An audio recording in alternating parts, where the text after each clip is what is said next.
This is part 2, carrier screening for genetic disorders and principles of dysmorphology and common syndromes. In 1904, a medical intern, Ernest Irons, noted that a patient who had been hospitalized for anemia had peculiar elongated and sickle-shaped cells when he looked at his blood sample. The patient was a dental student from Grenada. Ernest Irons sketched the cells, and this actually was the first view of sickle cell disease at the cellular level. He reported his findings to his supervisor, physician James Herrick.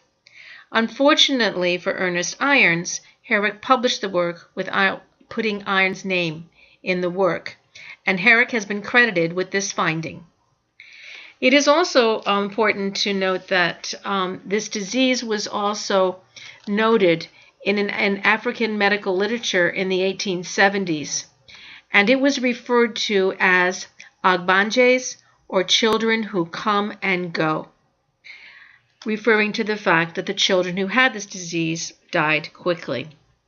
It's also interesting that Walter Clement Knoll, the dental student, returned to Grenada after he graduated, and he only lived until 1916 when he died of pneumonia. In 1949, Linus Pauling discovered that the hemoglobin from healthy people and from people with anemia, when placed in a solution in an electrically charged field, moved to different positions.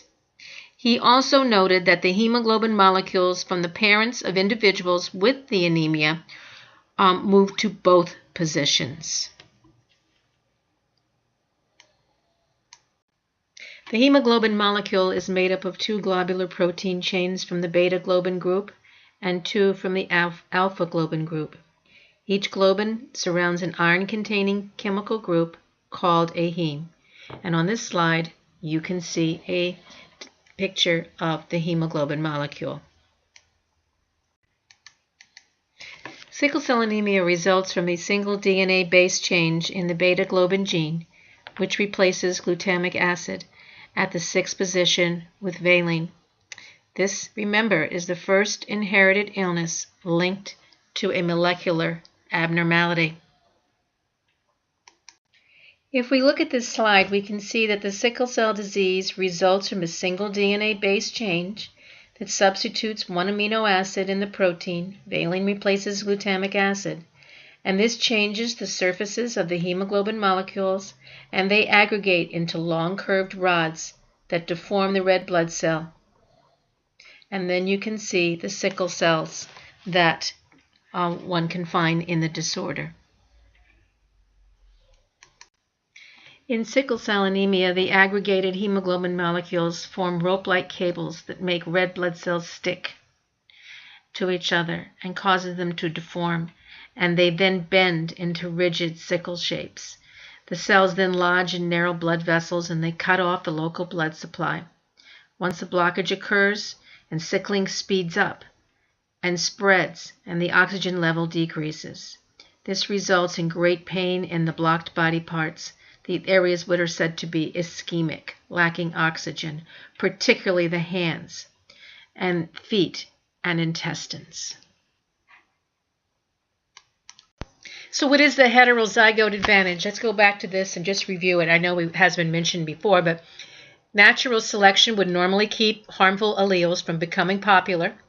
If you carry genes for a genetic disease, your children will be more likely to die or to get sick, or eventually your harmful allele will be gone from the population.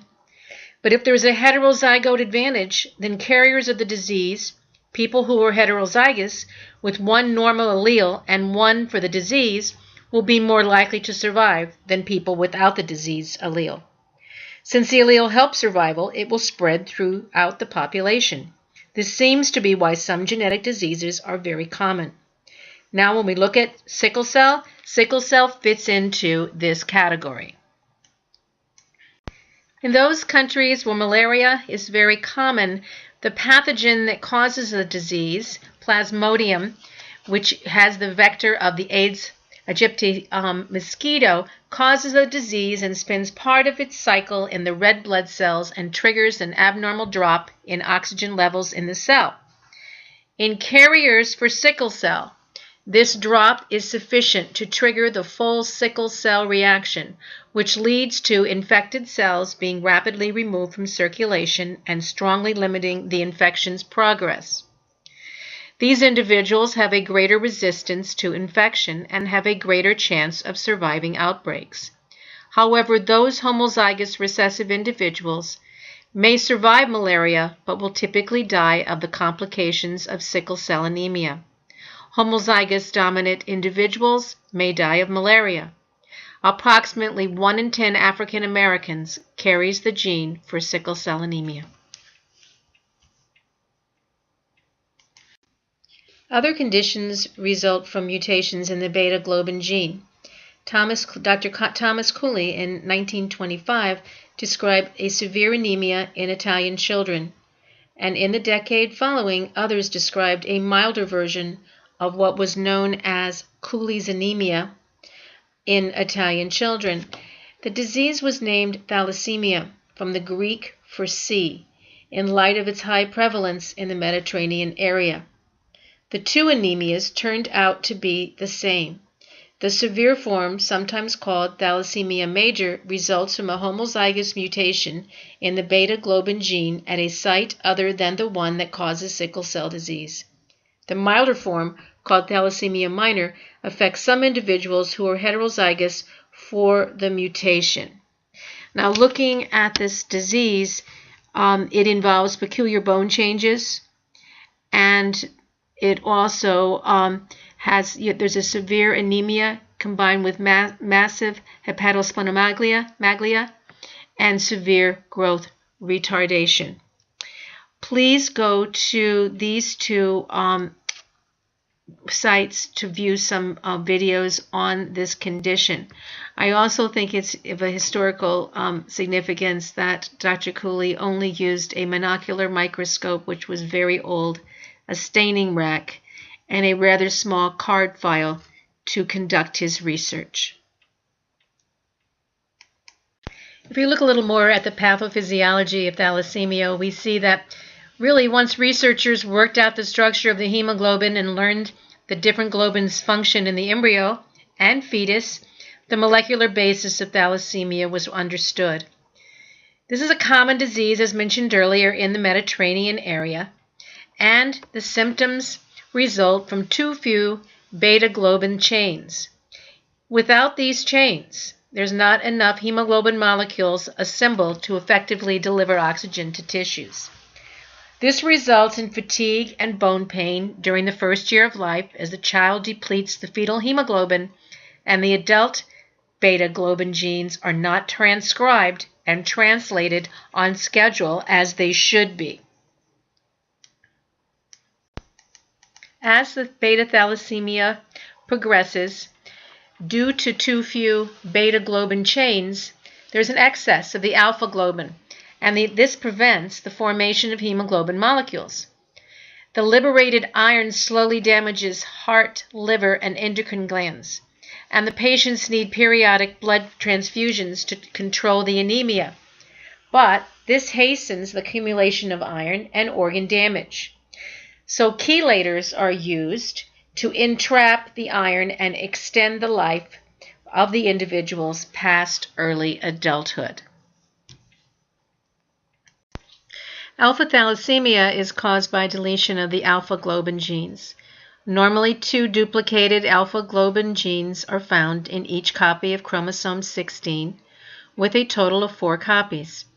Deletion of all 4 genes is lethal in utero and results in hydrops fetalis, which is edema leading to heart failure and spontaneous abortion.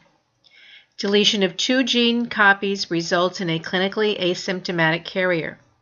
Deletion of 3 of the 4 genes leads to clinical signs of alpha thalassemia. This is most often seen in Southeast Asia. In looking at the pathophysiology of alpha thalassemia, there's fatigue, weakness or shortness of breath, a pale appearance or a yellow color to the skin, jaundice, irritability, deformities of the facial bones, slow growth, a swollen abdomen, and dark urine. I have included on here a link to a clinic in California for thalassemia, both alpha and beta. If we look at the history of carrier screening and we look at Tay-Sachs and the hemoglobinopathies, they can be screened using non-DNA based tests or enzyme assays, such as is used for Tay-Sachs, and the RBC studies and the hemoglobin electrophoresis for the hemoglobinopathies. This has allowed us to have screening programs before the advent of DNA testing. Later, however, after discovering the mutations at the molecular level, we have new carrier testing. We can now test for many other diseases, including Canavan disease, cystic fibrosis, and familial dysautonomia. Let's look at some of these other diseases, including Canavan disease, which is found in Ashkenazi Jewish population. It's also called the Canavan-Van Bogaert-Bertrand disease. It's an autosomal recessive, progressive, neurological, fatal, degenerative disorder that causes progressive damage to the nerve cells in the brain. It's one of the most common degenerative cerebral diseases of infancy. In this disease, you have deterioration of the white matter, the myelin in the brain, thereby preventing the proper transmission of nerve signals. Another disease, familial dysautonomia, and also called Riley-Day syndrome, is found almost exclusively in people of Ashkenazi Jewish descent. It affects approximately 1 in 3,700 people. Roughly 1 in 31 Ashkenazi Jews is a carrier of the disease. It's a progressive neurological disorder. The autonomic and sensory nervous systems misfunction in this disease. The symptoms can vary and may include insensitivity to pain, unstable blood pressure and body temperature, absence of overflow tears, frequent pneumonia, and poor growth. In looking at the fact with cystic fibrosis that we have an increased frequency in Northern European and Ashkenazi Jewish populations, a standardized mutation panel was defined in 2001, and this panel consisted of 25 mutations that occurred at a frequency of at least 0.1% of all CFTR mutations in a U.S. pan-ethnic panel. The sensitivity of the screening test differs in different populations, which created a problem. No mutation screen detects 100% of possible CFTR mutations. And the couples, when they come in for the testing, need to be informed that the screening test does not detect all possible mutations. And of course, there is an informed consent associated with this. There are many counseling challenges with genetic heterogeneity, which this illustrates. If we look at the CFTR gene, we see that not all of the CFTR mutations lead to the classical syndrome of cystic fibrosis as we normally see it. Some mutations lead to the pulmonary complications without the pancreatic insufficiency. An even milder phenotype has been identified in some males with infertility due to congenital bilateral absence of the vas deferens, CBAVD. Other mutations include chronic pancreatitis or chronic sinusitis, and the particular phenotype associated with the rare combination of 2 mutant alleles may be difficult to predict. This is further complicated by introducing the existence of a polymorphism within intron 8 of CFTR. So the future has a lot of uncertainty, and there's going to be a lot of issues that are going to have to be looked at when genetic counselors look at counseling for cystic fibrosis. If we look at the CFTR gene, we see that not all of the CFTR mutations lead to the classical syndrome of cystic fibrosis as we normally see it. Some mutations lead to the pulmonary complications without the pancreatic insufficiency. An even milder phenotype has been identified in some males with infertility due to congenital bilateral absence of the vas deferens, CBAVD. Other mutations include chronic pancreatitis or chronic sinusitis, and the particular phenotype associated with the rare combination of two mutant alleles may be difficult to predict. This is further complicated by introducing the existence of a polymorphism within intron 8 of CFTR. So the future has a lot of uncertainty, and there's going to be a lot of issues that are going to have to be looked at when genetic counselors look at counseling for cystic fibrosis. If we look at carrier testing and its future, we see that originally, 40 years ago, it focused on detection of carriers for disorders known to be found at increased frequency based on ancestry. With the advent of DNA-based testing, it has changed the approach to carrier testing. We now have universal screening panels that are available at a low cost. Not everyone is aware of their ancestry, which is something that we're seeing with more individuals marrying within different ethnic groups. There are large pan-ethnic carrier test panels that can be done using multiplex SNP detection systems such as microarrays. It can be marketed direct to consumers. And with the advent of more carrier testing, we're going to find out that everybody is going to carry a disease. And this is going to place a great burden on genetic counseling. I would now like to look at a group of diseases we haven't studied yet, and that is the collagen diseases.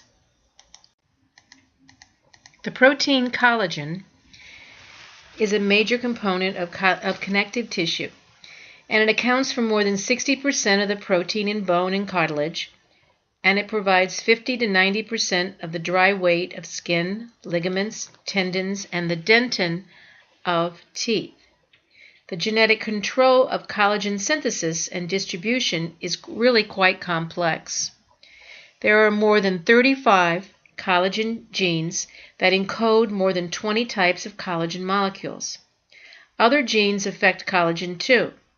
Mutations in the genes that encode collagen, not surprisingly, lead to a variety of medical conditions that we will be looking at in just a moment. Now, the collagen disorders are particularly devastating not only because collagen is nearly everywhere, but because collagen has an extremely precise conformation that is easily disrupted, even by slight alterations that might have little effect in proteins with other shapes.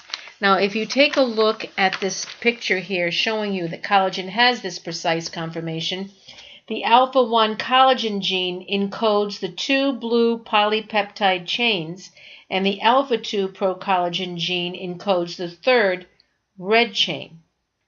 The procollagen triple helix is shortened before it becomes functional, forming fibrils and networks that comprise much of the human body. And if you look over at that in the other little picture there, you can see the aligned collagen fibrils. This slide is showing you some of the collagen disorders that you might encounter. And you can see what the mutation is and what the signs and symptoms are. Some of these we will be covering next semester and be looking at in other courses. One that I'm going to look at right now is Ehlers-Danlos syndrome. The genetic defect is a missense mutations. They replace a glycine with bulky amino acids. Deletions or missense mutations disrupt the intron-exon splicing. And the signs and symptoms, the phenotype for this syndrome is to have stretchy, easily scarred skin and lax joints. This is one of the disorders, again, unfortunately, you would have seen in the sideshows at the various circuses in the United States. And this has also been referred to as the rubber man syndrome. Looking at this slide, you can see that this is of Ehlers-Danlos syndrome type 1, causes highly extensible joints and stretchy skin. It's due to an inability of the collagen molecules to assemble. This is showing you a poster of an individual who was in a circus sideshow who had Ehlers-Danlos syndrome, and another individual who's showing what he can do with his skin in his face.